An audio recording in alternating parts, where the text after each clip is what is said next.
right. Now, if we are to remember, in 2018, Babirye exchanged marriage vows, with a former Babirye County North Member of Parliament known as Paul Musoke Sebulime in Las Vegas Hotel in Bunga in Kampala, Uganda. And also this happened when Sebulime was already married to another woman.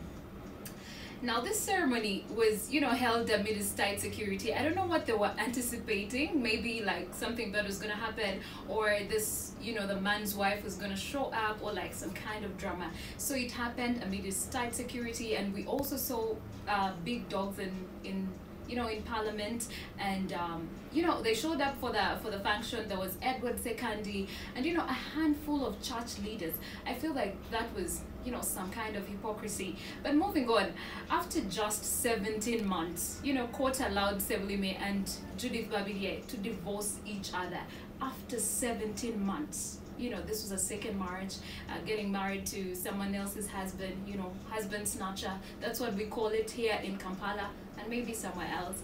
So yes, and the reason for this whole divorce was because Sebulime gave a detailed account, of Judith, having cruel actions and, that caused him mental and psychological torture. And before the court could actually resolve this union, Sebulime had already made up with his former wife, and they're back together and happy. Now, this scenario, evokes so many emotions.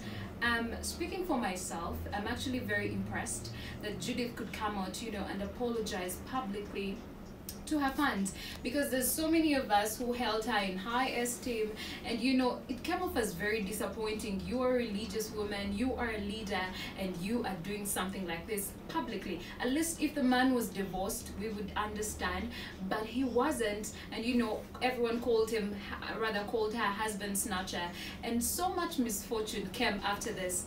Now, we don't know if it was maybe because of the other women's curses, you could say, but Judith has come on to say and advise young ladies like myself and so many of us out there to not snatch people's husbands. I don't know how that will work in Uganda, but I applaud her for that, because this is something that not so many of us would do.